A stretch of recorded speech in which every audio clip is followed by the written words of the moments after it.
Selamat datang di video materi untuk mata kuliah Analisis dan Perancangan Sistem. Kita sudah sampai pada topik pembahasan yang terakhir, yaitu transisi menuju sistem yang baru. Selamat menyimak. Pembahasan yang tercakup dalam video ini ada 3, yaitu pertama adalah persiapan apa saja yang perlu dilakukan saat melakukan transisi ke sistem yang baru. Kemudian kedua, kita pelajari berbagai jenis strategi konversi ke sistem yang baru tersebut. Dan ketiga adalah pembahasan tentang pelatihan pengguna atau user training. Mari kita bahas satu persatu dimulai dari yang pertama. Selesainya kode-kode program untuk suatu sistem dan juga terlewatinya serangkaian proses pengujian bukanlah sebuah akhir dari proyek sistem informasi. Saat suatu organisasi mengimplementasikan sistem yang baru, pada dasarnya organisasi tersebut tengah melakukan transisi. Transisi ini bisa dari sistem yang lama menuju sistem yang baru, ataupun dari yang sebelumnya tidak menggunakan sistem menjadi menggunakannya. Apapun itu, proses transisi ini perlu dikelola dengan baik, dan mengelola transisi atau migrasi ke sebuah sistem yang baru merupakan pekerjaan yang paling sulit pada serangkaian proses rekayasa perangkat lunak. Gambar berikut kurang lebih dapat menggambarkan bagaimana proses transisi tersebut umumnya terjadi. Dalam sebuah organisasi, proyek pengembangan sistem biasanya dilakukan tanpa menghentikan proses bisnis yang sedang dijalankan. Saat itu, sistem yang digunakan untuk menunjang proses bisnis tersebut adalah sistem yang sudah ada, atau bisa juga dikatakan apa adanya. Saat itulah proses analisis dan perancangan untuk sistem baru dilakukan. Apabila sistemnya sudah selesai dikembangkan, maka masuklah kita pada tahap transisi. Di sini kita perlu rencana, tidak hanya asal implementasi saja. Kita tidak bisa langsung mengganti sistem yang lama begitu saja. Perlu adanya konversi dari sisi teknikal dan mungkin juga terjadi perubahan manajemen di dalam organisasi tersebut. Hingga pada akhirnya sistem yang baru digunakan oleh pengguna dalam menjalankan proses bisnis organisasi tersebut. Apabila sistem baru ini sudah digunakan menggantikan sistem yang lama, maka dukungan pengguna dan juga perawatan sistemnya perlu dilakukan secara berkelanjutan. Lalu apa saja yang perlu diperhatikan atau disiapkan saat membuat rencana migrasi? 3 elemen utama yang perlu diperhitungkan ke dalam rencana migrasi ke dalam sistem baru adalah bisnis, teknologi, dan juga manusia. Perhatikan tabel berikut. Tabel ini merangkum kegiatan yang perlu dipersiapkan terkait 3 elemen tersebut. Yang perlu disiapkan dari sisi bisnis adalah menentukan strategi konversi ke sistem yang baru. Selain itu juga, organisasi perlu mempersiapkan rencana untuk mengatasi resiko yang mungkin terjadi atau contingency plan.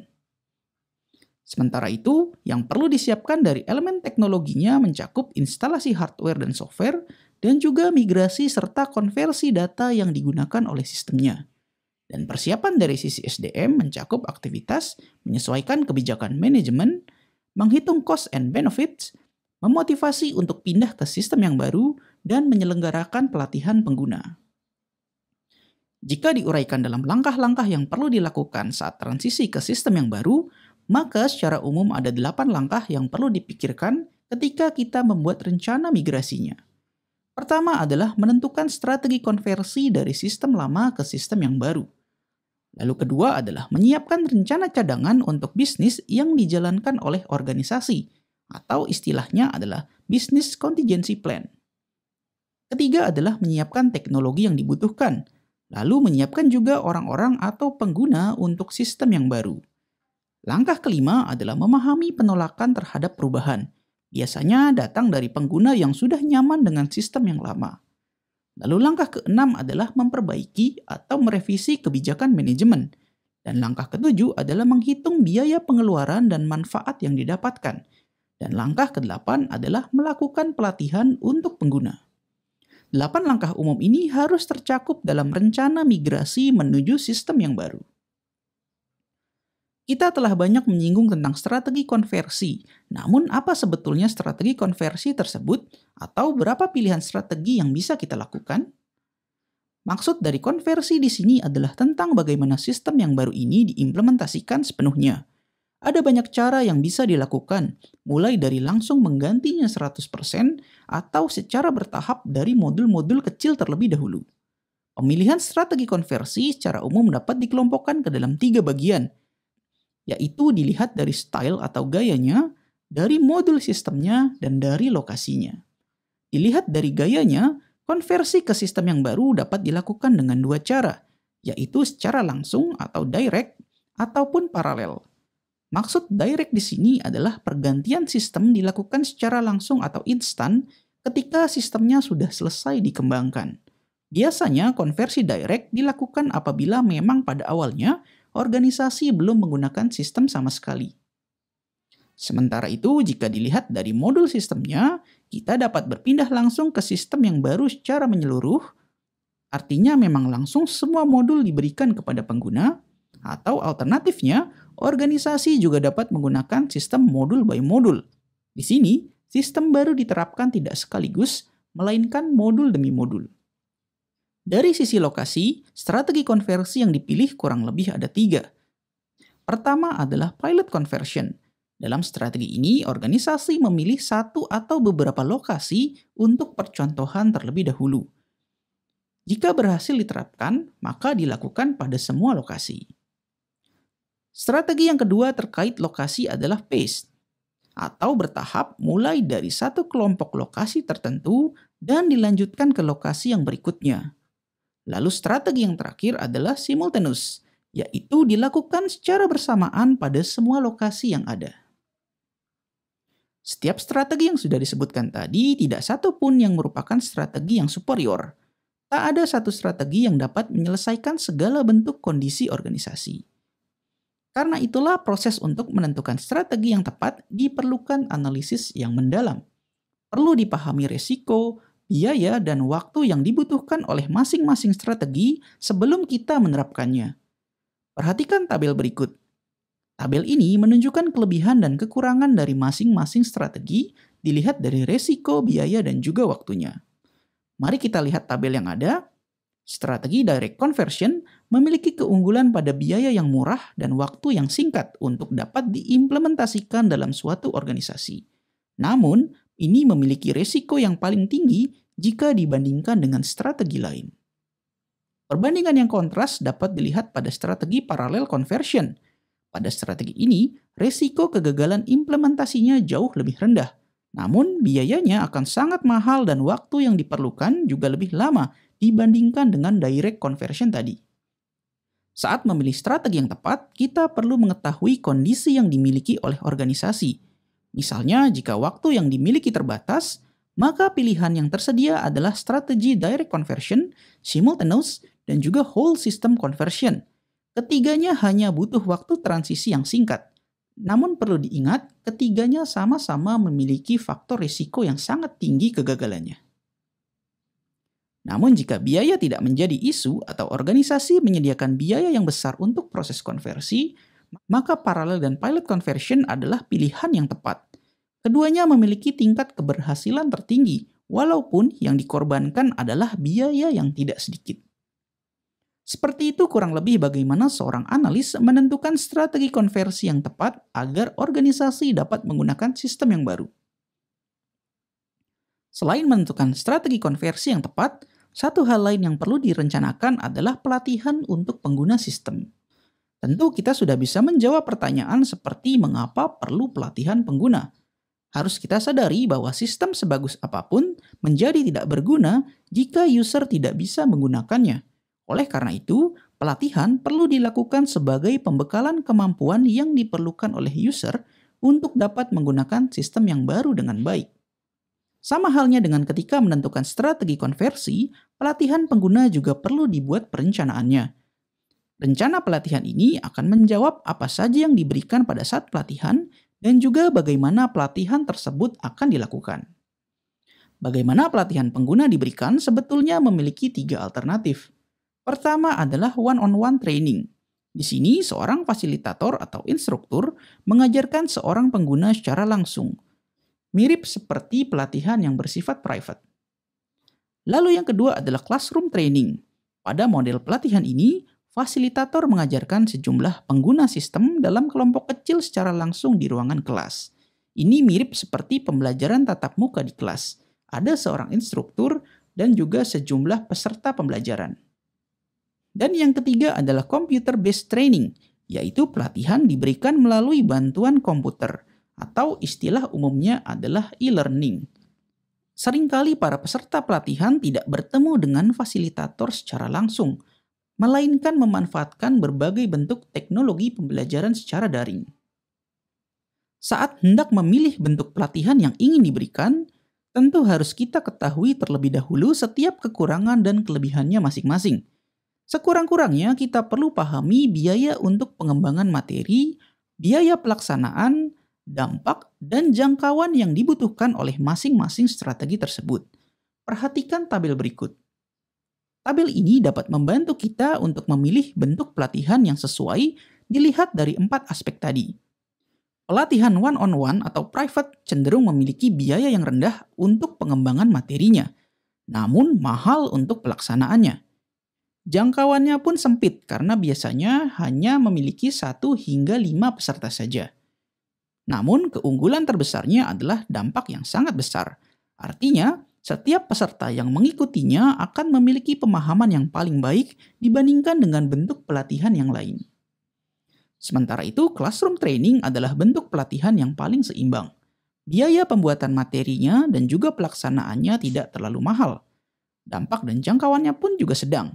Kita dapat katakan bahwa bentuk pelatihan ini bagus untuk semua aspek, namun tidak menjadi yang terbaik pada satu pun dari 4 aspek yang ada. Dan bentuk pelatihan yang terakhir yaitu e-learning memiliki jangkauan yang luas dan biaya pelaksanaan yang murah. Namun dampaknya tidak terlalu besar dan biaya pengembangan materinya pun paling mahal di antara 2 bentuk pelatihan lainnya. Memberikan pelatihan pengguna merupakan aktivitas terakhir yang dilakukan sebelum sistem yang baru benar-benar diimplementasikan. Namun, masih ada aktivitas yang perlu dilakukan oleh organisasi setelah implementasi sistem yang baru. Apabila sistem telah diimplementasikan, 3 hal terakhir yang perlu dilakukan adalah: pertama, menyediakan bantuan pengguna sistem atau sistem support. Lalu kedua adalah melakukan pemeliharaan sistem atau sistem maintenance. Dan ketiga adalah mengevaluasi proyek sistem informasi secara keseluruhan atau istilahnya adalah project assessment. Mari kita bahas lebih dalam satu persatu. Kita mulai dari sistem support. Ketika sistem sudah diimplementasikan, tim yang bertanggung jawab dialihkan dari project team kepada operational team. Tim operasional ini bertugas untuk memastikan pengoperasian sistem dapat berjalan sebagaimana mestinya. Satu hal yang harus dilakukan oleh operational team adalah menyediakan pusat bantuan atau dukungan operasional terkait penggunaan sistem. Online support dan helpdesk adalah 2 contoh bentuk dukungan pengguna sistem yang paling umum diterapkan. Biasanya, pusat bantuan berisi penjelasan fungsi dan fitur sistem, dan juga frequently asked question atau FAQ, yaitu pertanyaan yang sering ditanyakan. Aktivitas kedua yang perlu dilakukan setelah implementasi adalah sistem maintenance. Sistem maintenance atau pemeliharaan sistem merupakan proses refining sistem untuk memastikan agar tetap memenuhi kebutuhan bisnis yang ada. Kebutuhan sistem bisa saja berubah seiring berjalannya waktu. Maintenance bertujuan untuk memastikan sistemnya masih dapat digunakan sekalipun ada perubahan-perubahan tersebut. Oleh karena itulah, pada proses pemeliharaan ini sangat mungkin saja terjadi perubahan sistem. Bisa karena ditemukan bug di dalam sistemnya ataupun perubahan kebutuhan bisnis dari organisasinya. Dalam menyikapinya, perlu disiapkan prosedur yang disepakati bersama untuk mengatur perubahan pada sistem yang ada. Perubahan sistem tidak bisa dilakukan sembarangan. Alur proses perubahan terhadap sistem perlu dibuat dengan jelas. Dan setiap usulan perubahan sistem harus ditujukan kepada project manager dari tim pengembang sistemnya. Perhatikan gambar berikut. Ini adalah contoh alur proses bagaimana pengelolaan perubahan dilakukan. Potensi perubahan muncul bisa karena banyak hal. Bisa karena adanya laporan masalah, bisa juga karena ada kebutuhan dari pengguna, perubahan yang terjadi dari sistem lain yang kebetulan terhubung dengan sistem yang digunakan, dan juga bisa terjadi karena perubahan teknologi seperti perangkat lunak atau perubahan jaringan. Apapun alasan yang mendorongnya, request untuk perubahan harus ditujukan kepada project manager yang kemudian dianalisis kelayakannya dan hasilnya diserahkan kepada komite yang memang berwenang untuk menyetujui atau menolak perubahan tersebut. Biasanya request perubahan yang disetujui ditentukan juga prioritasnya. Saat itu, project manager akan membawa request perubahan sistem yang sudah disetujui oleh komite kepada tim analis untuk dipelajari lebih lanjut dan juga dibuatkan rancangan sistem untuk mengakomodir perubahan tersebut. Kemudian rancangan ini diberikan kepada programmer untuk diimplementasikan pada sistem yang ada. Jika berhasil, maka luarannya adalah sistem yang sudah memenuhi perubahan kebutuhan tersebut. Project Manager kemudian akan menyampaikan kepada pengguna bahwa sistem yang baru sudah siap beroperasi. Seperti itulah kurang lebih alur proses dari change management. Aktivitas lain yang juga penting dilakukan setelah implementasi adalah project assessment atau evaluasi dan penilaian proyek. Project assessment ini bertujuan untuk memahami apa saja yang berhasil pada serangkaian aktivitas pengembangan sistem dan apa saja yang masih perlu diperbaiki. Umumnya ada dua hal utama yang dievaluasi. Pertama adalah project team review. Dengan fokus evaluasi terletak pada cara atau bagaimana setiap anggota tim pengembang sistem melakukan aktivitas atau tugasnya. Lalu yang kedua adalah system review.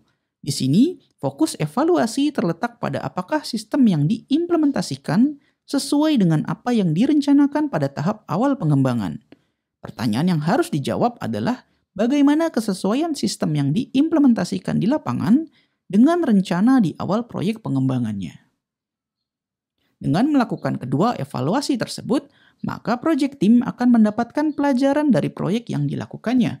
Setiap kelemahan bisa diantisipasi pada proyek selanjutnya dan setiap kelebihannya dapat diduplikasi untuk kemudian hari. Baiklah, pembahasan kita cukupkan sampai di sini. Berikut ini adalah daftar referensi yang digunakan dalam penyusunan materinya. Terima kasih karena Anda telah menyimak video materi ini hingga selesai.